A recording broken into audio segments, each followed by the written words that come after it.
Hi everybody, this is Quick Kitchen Catastrophes with Riley. Kitchen Quick Catastrophes? I'm not really sure. But I have an appointment in like 30 minutes, less than 30 minutes.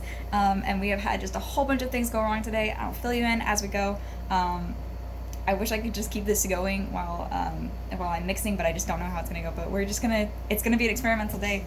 We'll see what happens. Today we are making a pumpkin spice cake. It is for my friends Caleb and Naomi anniversary.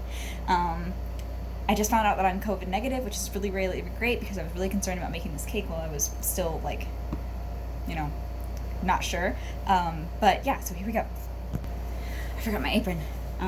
So first thing that happened today is that if you watch my last one, you will know I am almost out of sugar because I still haven't really gotten to go to the store because I just found out while I was prepping the ingredients that I was going to be that I was actually COVID positive and negative, so it was good.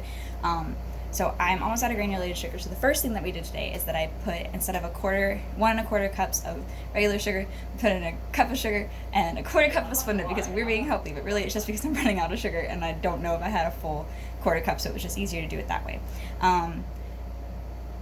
Yeah, so that's the first thing that happened today, and unfortunately I forgot to put my apron on before I creamed the butter and sugar in Splenda, and Splenda explodes whenever you use it. I should have put it in first on top of the butter so that I could put the other sugars on top of it so weigh it down, but it didn't really go totally everywhere, but it's definitely on my black shirt now, and on my arms, so because I lean over the bowl to keep it inside, so it ends up all over me. But yeah, okay, so now this is one of those days where it's really good to have the eggs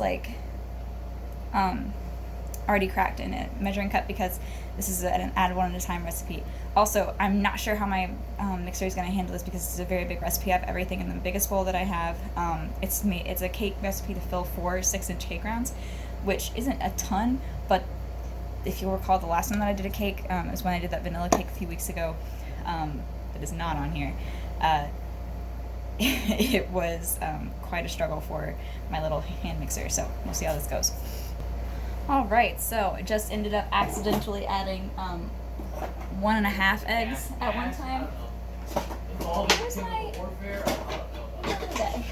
Here he is. So hopefully that doesn't come back to bite me. I'm sure it'll be okay. But yeah, so that happened. But yeah, so that's where we are right now. Yeah. I'm so entertaining. Don't you guys just love me so much? Get the rest. One of my yolks broke while I was cracking the egg, which happens quite frequently because I'm bad at cracking eggs. Fortunately, up till this point, I have not had that happen when I was trying to separate an egg yolk from the white, which is good because that would be a pain to deal with. Hasn't happened yet. Doesn't mean it's never going to happen. But it's probably because I'm just being a little more careful. But yeah, I'm so bad at cracking eggs. It's ridiculous. All right, so now we are all egg incorporated. So we get to add the fun part that makes this cake different from all the other cakes, and that is our good old pumpkin. Oh, I still have to open this. I didn't open it yet. It gives me a little more time to talk though. Ah, lucky you. So I'm super excited about this cake. It's gonna be computer dripping, but I'm just excited to bake all the time. Like anytime that I have it, that I get to bake, I get excited, and especially when I'm baking for somebody else, that makes me really happy because I like getting to share it with other people. Like it's just so much fun. Like I equal parts enjoy doing the baking, doing the decorating. That's all one. Eating it and also giving it to sharing it with other people because I don't know, it's just fun, and also I get bored, so if I make a whole cake for myself. Oven's ready. We're gonna have to check on that because we're doing this cake at 300 degrees. I can't really do it in the convection oven and the little toaster oven over here. Product placement. It's my toaster oven. I love that stupid thing. If you're single or if it's just you two, that's one of the things that you should have. It's spectacular. You should also have it even if you're not single. I don't know if he's talking to me or not. It smells so good. It smells like Thanksgiving. Have you guys noticed that pumpkins and like yams smell very similar? I don't know if anybody really is used to canned yams, but we always used to make our sweet potato casserole with the canned yams. I think my mom still does it that way when she makes it. But like this smells almost exactly like that. I think the pumpkins and yams are like actually pretty closely related. I don't know, but this smells like Christmas or like Thanksgiving. I'm so excited. I just turned this back on. I just added the rest of the pumpkin. So I'm going to mix that now. But the reason that I'm so excited about this cake in particular is because I haven't actually made a full cake before. And so this is the first time doing that. So it's also going to be the first time decorating a full cake. And I designed this cake weeks before I'm making it, and also before I'm actually going to be decorating it and then giving it away. But I'm so thrilled to be doing this. I'm so excited. One of the things that's like extra exciting about this cake is that my friend Naomi is gluten-free, and so I have to pay a little bit closer attention to what I'm putting into this one. It's not a big deal. Like, it's pretty much the only thing I had to sub out was the flour, which duh. So I had to sub out the flour, and honestly, I'm thinking about just having the gluten-free flour on hand all the time, because basically just like, why not? I use it, my mom is also gluten-free. I'm talking like there are people who don't know me who are actually watching this video. I don't know if there are actually people who don't know me well watching this video. But if you don't know, my mom's gluten-free, and she's also sugar-free.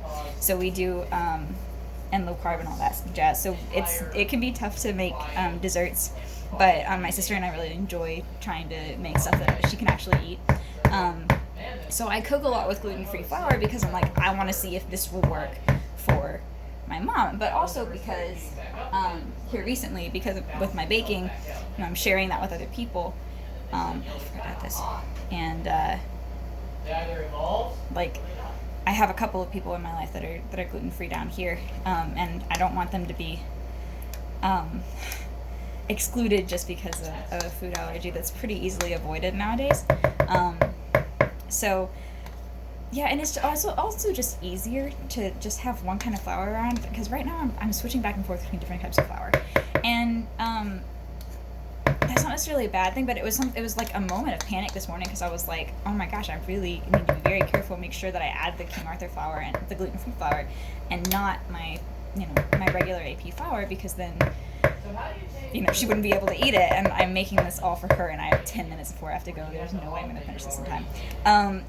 But and that's something that I actually have done before. I'm so sorry that I'm tapping this so much. Second catastrophe of the day. I am making this today when I couldn't go to the store and all these other things, because my sour cream went bad today, or tomorrow. Like, today is the last day for it. And I was like, I'm using the stupid sour cream because I still had like half a canister of it. It's this one. But if you didn't notice, that's this light, and that makes me very upset for two reasons. One, because it means that I have light sour cream in my house, which is actually not at all helpful, because we're trying to do low carb, and if you get a light sour cream, there's actually higher carbs, and that's just a whole other thing. But also because I don't know if that's going to affect how this recipe handles it. So crossing my fingers on that if it totally dies, I know it's because of the fake sour cream. So I'm gonna mix this real quick. Okay, cool.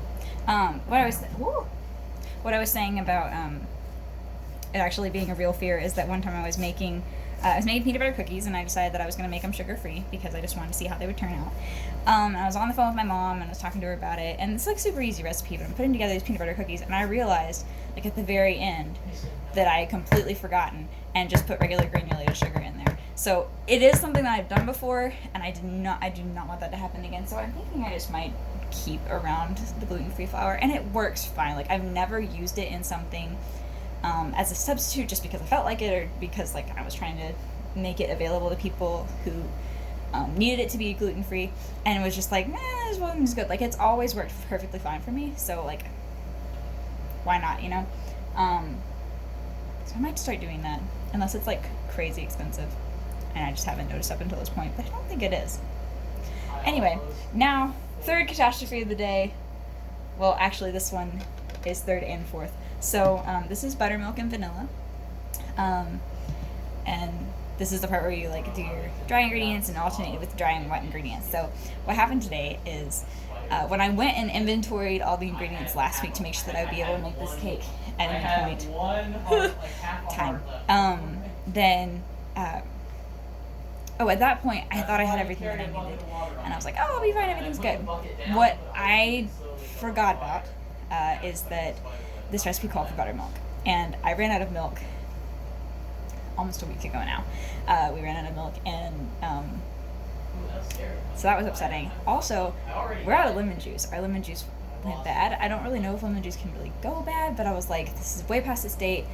We just need to toss it, and I can just go get some more whenever everything opens back up again. Because I'm using it a whole lot more now, because I don't like to buy straight buttermilk because it goes bad so quickly. There's actually a fifth catastrophe I just remembered. So, in the middle of this, I run to the store to get milk and lemon juice and buttermilk if I can't find the lemon juice. And I'm texting Alex, I'm like, do you know where the lemon juice is? And he's like, I don't know. And I was like, well, that sucks. So I got some milk because you need milk, and I got some buttermilk because that's what I needed for today, because I don't remember where the lemon juice is. And I was like, if I happen across it while I'm in the commissary, then I'll grab some and I'll go. And I didn't happen across it, so I bought some buttermilk.